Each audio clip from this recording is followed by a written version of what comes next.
welcome to Creativity Booster. It's a beautiful sunny day, and I am so thankful to have Renee Sandell with us today to do a lovely gratitude card for the holidays. Renee is a very accomplished artist and has developed some really amazing educational tools to use with creativity to improve well-being. So she and I are in the same camp, using art as a healing modality. And as all of you know by now, or if you're just tuning in for the first time, Assisting Hands Home Care is really dedicated to educating our families in Montgomery County and Fairfax County so that they can figure out what's the best way to age well and live long and prosperous. So I want to make sure that everybody goes and grabs a pencil and a crayon or colored pencils or markers and have some paper on hand, because we're going to do a little warm up and then we're going to make a note card, or you're going to make a note card and be thinking about who you might like to send that to. That's all part of the story. So Renee, tell us how you got involved in making art. When was the first time you remember putting pencil to paper and saying, aha, I like this? Very young. And anytime I was sick at home, my mother brought me a coloring book and a new box of crayons. But yeah, I think it was very, very early. I just, loved making marks, and I fortunately ended up I grew up in New York City and in Queens, and moved to Manhattan when my parents were divorced. But my luckiest pivotal moment was getting into the High School of Music and Art in Manhattan, the famed school, but not, with music and art, and just learn, art being the center of every day. That's wonderful. Yes. So, so fast forward to where you're at now, and tell us what you do for people on a daily basis in terms of creativity and healing. Okay. Well, I'm go back a little bit. Most of my life, I have been training art teachers at MICA, Maryland Institute in Baltimore, for 14 years. And then I started a graduate program at George Mason in 2003 and retired from that 10 years later. During that time, I started a program, my ideal program, which was called Summer Vision DC. And it was a 4-day intensive museum boot camp. And I offered it through the National Art Education Association. And people came from all over for a 4-day experience of going to a minimum of 8 museums. Everybody was given a portable studio to wear around their neck, and a visual journal, a good one. And everybody was learning from different museum educators, but created, 4 days in a row. We're just constantly, wow. And I don't teach drawing. I teach something called marking and mapping.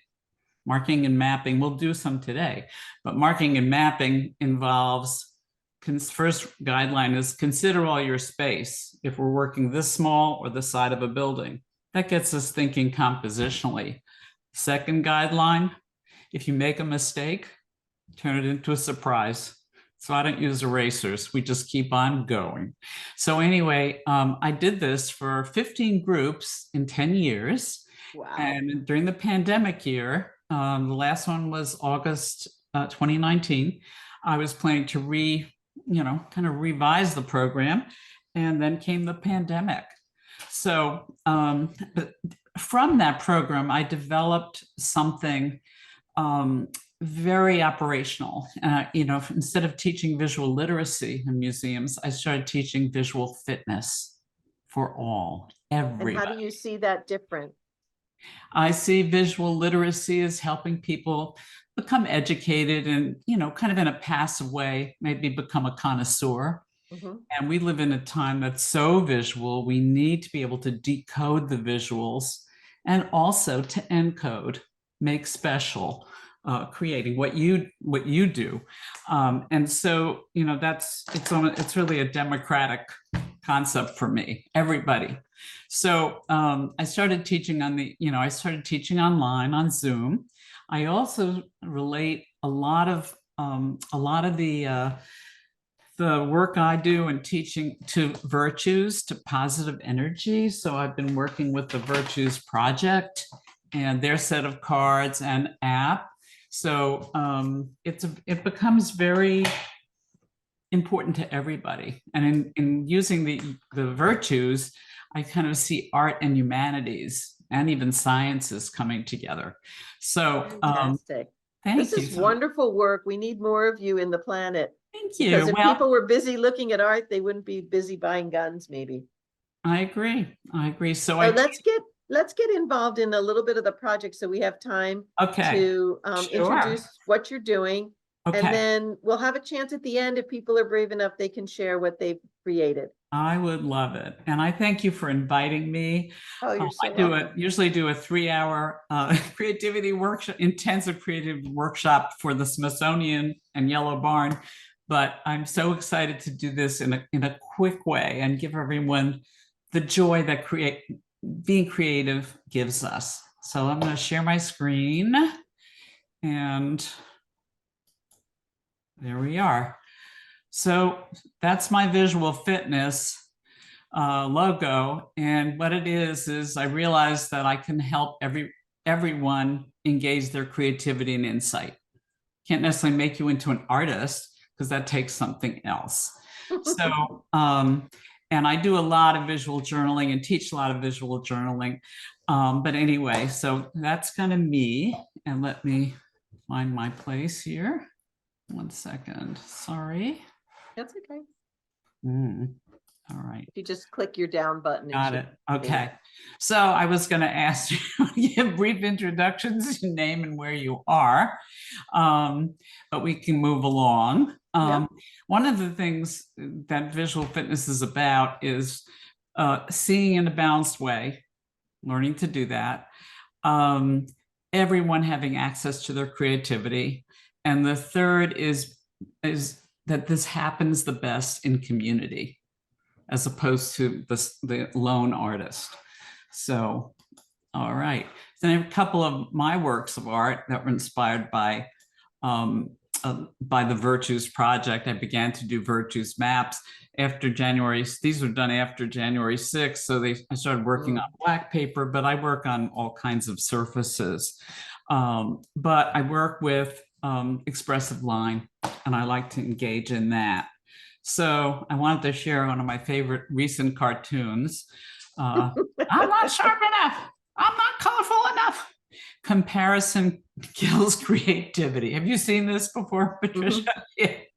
And so that's one of the biggest problems. People are always comparing. And especially if you grew up in a family where the brother was the artist. So I'm the poor schnook, so everybody can be creative. All right.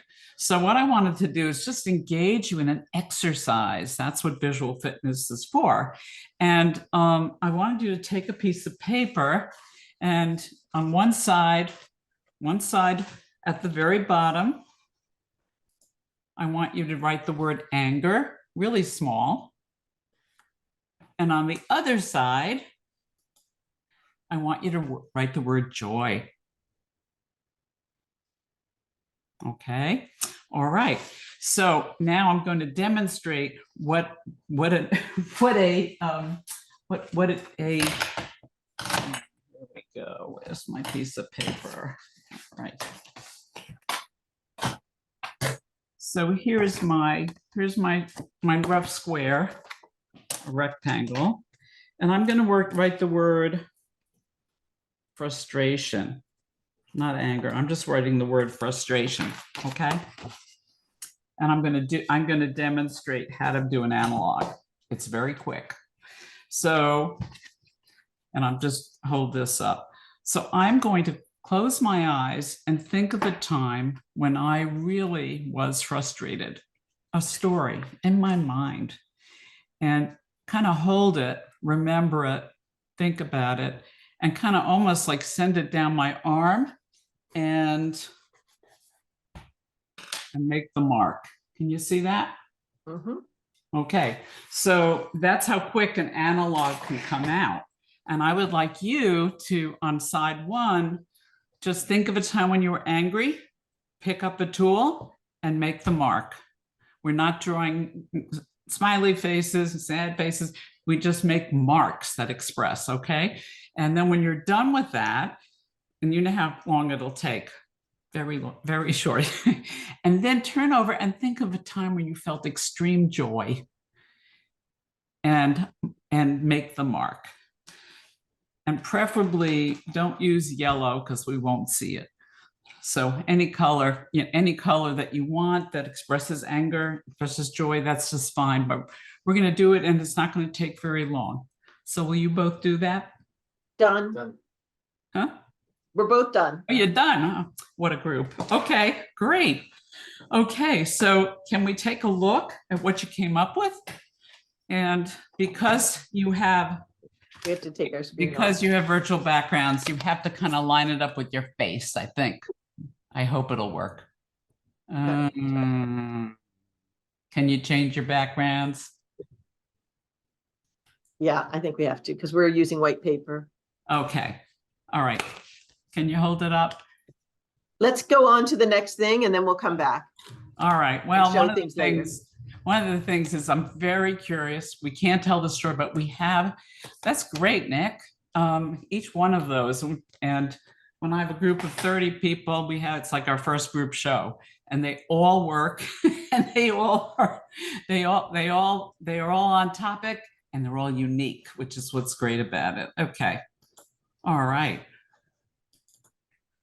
So we would normally talk about it. I show a couple pages from Betty Edwards' book, not the right side of the brain, but drawing on the artist within. Familiar with that, Patricia? Mm-hmm. My favorites. And these are all different examples of anger, and these are all analogs with the concept of joy. And so we won't talk about it, so we have enough time, but she also shows sort of the artist's handwriting that reveals that these for joy, which leads us to having some time to make a holiday card. And what I would like you to do, now you've done the exercise, you're warmed up, is express your joy. So take your card and start with, you can use the mark you used before or something new and maybe another joyous time. And we're doing this in analogic line, but you can add words and so forth, but just start by making your holiday card by starting with joy. Could be joy from this particular year, 2023. It could be joy from the past, first grandchild, or something very wonderful that happened this year. And so what we're doing here is just getting started, because we only have, I think, one more minute. So would you be willing to share so we can see what you came up with?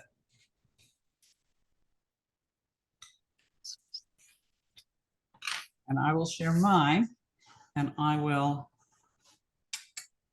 stop the share there.